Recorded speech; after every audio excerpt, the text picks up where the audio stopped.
Hello and welcome to the Spar of One. In a week where the politics of post-war Sri Lanka almost threatened to derail our own politics and further may have sharpened the strain between India and her island neighbor. Joining me in what's been a highly volatile week is Sri Lanka's High Commissioner to India, Prasad Karyavasa. Thanks very much indeed, sir, for talking to us. Now, it's been 2 times in a row that the vote has gone against you in the UN, and I'll come to that vote in a second. But it's now also been 2 times in a row that India has voted against you, both last year and on the Thursday's vote. What are the words or the reactions that first come to your mind when you saw which way India had voted? Well, we are disappointed because disappointed. Yes, because we think this resolution is uncalled for. Resolution content. Most of the content, in fact, includes what we are already doing in the country. Right. And we are doing it at our own pace and doing it progressively. I'll come to the resolution and its content in a second. I was more curious to learn about your views on India, because you're stationed here, and also Sri Lanka has always believed that it has a special relationship with India. Even the last time when they voted against you, there was a lot of anger and hurt. So in some ways, has that intensified, that it's now happened twice in a row? India-Sri Lanka relationship is very ancient, and it encompasses historical relations, massive socio-economic contacts, people-to-people contacts. So it is grounded on firm ground. You say that, High Commissioner, but at the same time, as you probably know, that India was in fact trying to move towards an even stronger resolution. The final resolution didn't actually call for an international inquiry into alleged human rights violations, but asked for an internal inquiry. But the Indian envoy at the UN arrived at the last minute trying to move amendments to say that it should be an investigation which will have international acceptance. So India was actually trying to up the ante. Despite that, you say that the relationship is unchanged.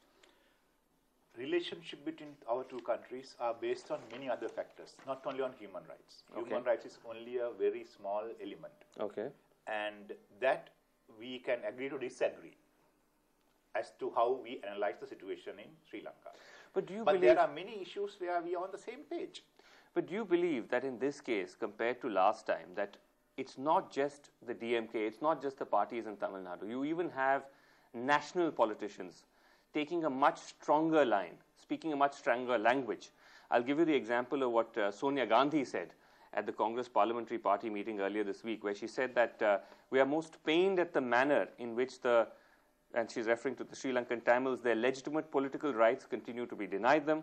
We are anguished by reports of unspeakable atrocities on innocent civilians and children, especially during the last days of the conflict in 2009.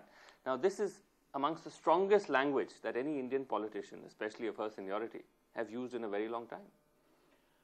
That is based on misinformation in our view. You think Sonia Gandhi is misinformed? Like DMK and some other Tamil Nadu politicians, we believe has been misinformed by interested group inimical to Sri Lanka, mostly living in Western countries. You're referring to the Tamil diaspora.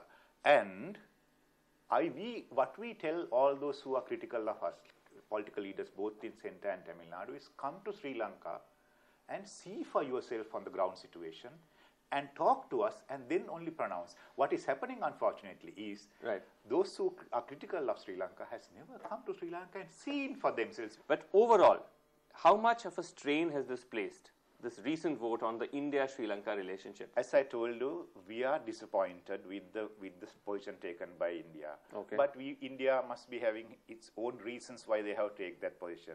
We reject the resolution. We don't accept this resolution. We are nevertheless concerned about human rights of our own people, Tamil, Sinhalese, everybody, and we are doing what we should do. Objectives are almost the same, but we don't think there's a need to have a resolution internationally. What is your advice now to visitors from Sri Lanka to India in the light of some of these recent attacks on Sri Lankans who visited, particularly in Tamil Nadu? Tamil Nadu, we have asked some of our visitors to exercise caution. You have? We have, but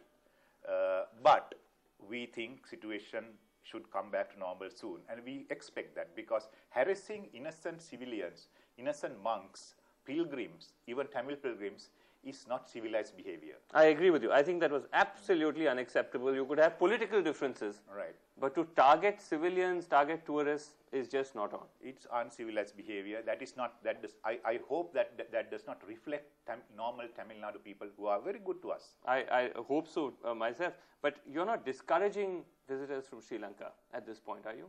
Because Sri Lankan Airlines has cut down a large number of flights to Chennai. Chennai, but 2 flights. But then that is because people have exercised caution and wait. Then they wait and see what's the situation on the ground. So what about Sri Lankan players in the IPL? Are you concerned? That's a decision IPL authorities will have to take, and players themselves will have to take. I hope that they could play in Chennai because there's no reason why they cannot play.